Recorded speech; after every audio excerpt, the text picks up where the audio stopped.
Shalom, selamat pagi Bapak Ibu yang dikasihi Tuhan. Kita akan mendengarkan firman Tuhan di pagi hari ini. Baik Bapak Ibu, sebelumnya kita bersatu di dalam doa.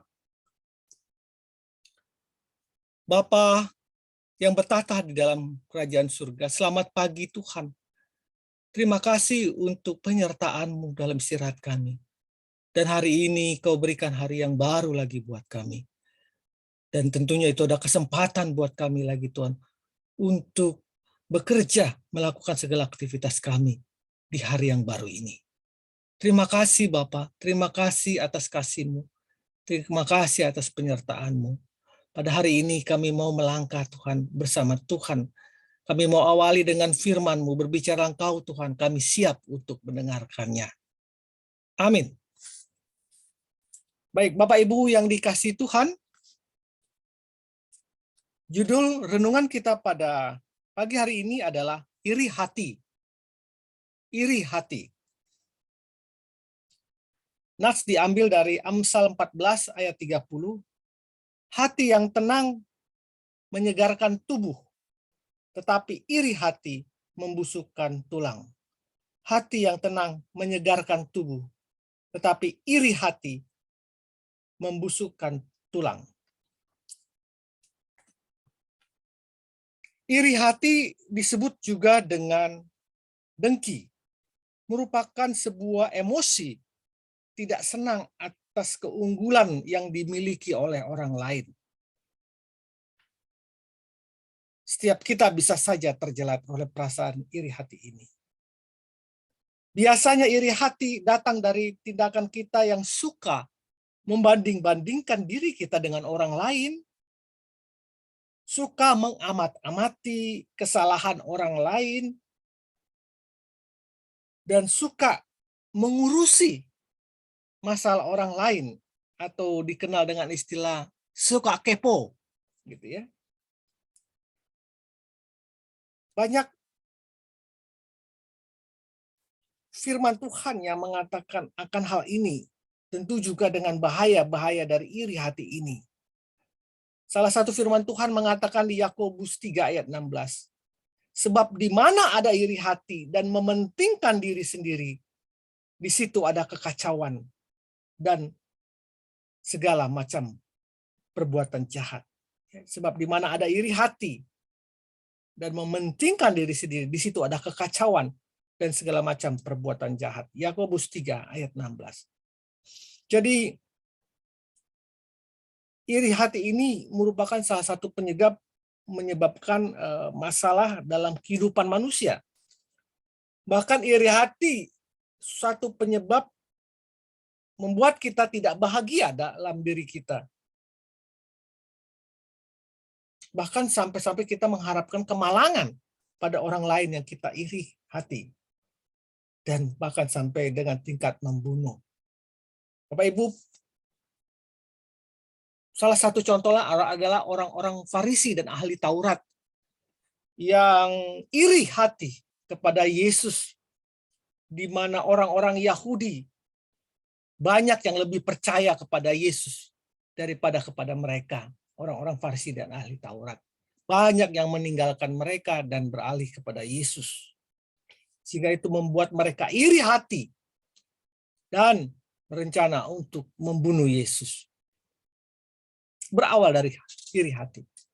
Kain dan Habel, di mana persembahan dari Habel diindahkan oleh Tuhan. Dia menyembahkan binatang lemak-lemak dari hasil buruannya yang terbaik, dan Allah mengindahkan. Sedangkan hasil pertanian dari kakaknya Kain Tuhan tidak indahkan atau Tuhan tidak terima, membuat Kain menjadi iri hati dan ingin membunuh adiknya, bahkan telah membunuh adiknya. Bapak Ibu yang dikasihi Tuhan, ini cukup serius dalam kehidupan kita. Jadi kita harus cepat-cepat membereskan hal ini dalam diri kita. Kita harus introspeksi diri kita, dan kita harus menanggulangi agar iri hati ini jangan berkembang di dalam hati kita. Bagaimana caranya? Cobalah untuk melihat apa yang ada pada diri kita sendiri, bukan kepada orang lain. Kalaupun kita kurang daripada orang lain, ambil waktu untuk berpikir bahwa apa yang telah kita terima selama ini. Tentu banyak hal yang baik yang bisa kita syukuri dalam kehidupan kita. Allah Maha baik. Kita boleh mensyukuri, kita boleh berdoa, minta pimpinan Tuhan untuk menyelidiki hati kita. Apakah hati kita tertuju kepada Tuhan, atau memang hati kita tetap tertuju pada duniawi, sehingga kita penuh dengan iri hati. Kita bawakan dalam doa, kita naikkan doa pada Tuhan.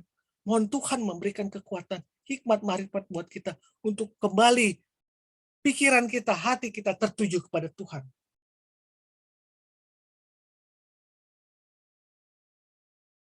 Saya dikatakan iri hati, salah satu penyebab kita menjadi tidak bahagia dalam hidup ini. Jangan beri ruang.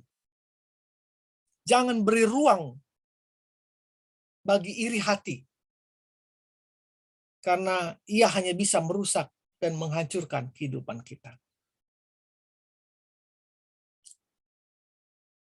Yakobus 4 ayat 2-3 mengatakan, kamu mengingini sesuatu, tetapi kamu tidak memperolehnya. Lalu kamu membunuh, kamu iri hati, tetapi kamu tidak mencapai tujuanmu. Lalu kamu bertengkar dan kamu berkelahi. Kamu tidak memperoleh apa-apa karena kamu tidak berdoa. Atau kamu berdoa juga, tetapi kamu tidak memperoleh apa-apa karena kamu salah berdoa. Sebab yang kamu minta dalam doamu itu hendak kamu habiskan untuk memuaskan hawa nafsumu. Bapak Ibu dikasih Tuhan, kita belajar tadi bagaimana kita menanggulangi rasa iri hati ini dengan berdoa kepada Tuhan, mengucap syukur atas berkat-berkat yang Tuhan berikan kepada kita. Kedua, kita mohon Tuhan memberikan kekuatan kepada kita bila kita salah langkah dalam hati ini selama ini. Bukan menyembah Tuhan, tetapi menyembah duniawi, menyembah ilah-ilah lain, sehingga kita sering membuat kita iri hati. Kita mulai bertobat dan kembali kepada Tuhan. Selamat berkarya. Ingatlah, jangan beri waktu, jangan beri ruang bagi iri hati.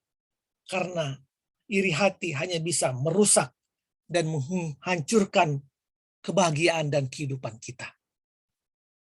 Amin. Selamat berkarya. Tuhan Yesus memberkati.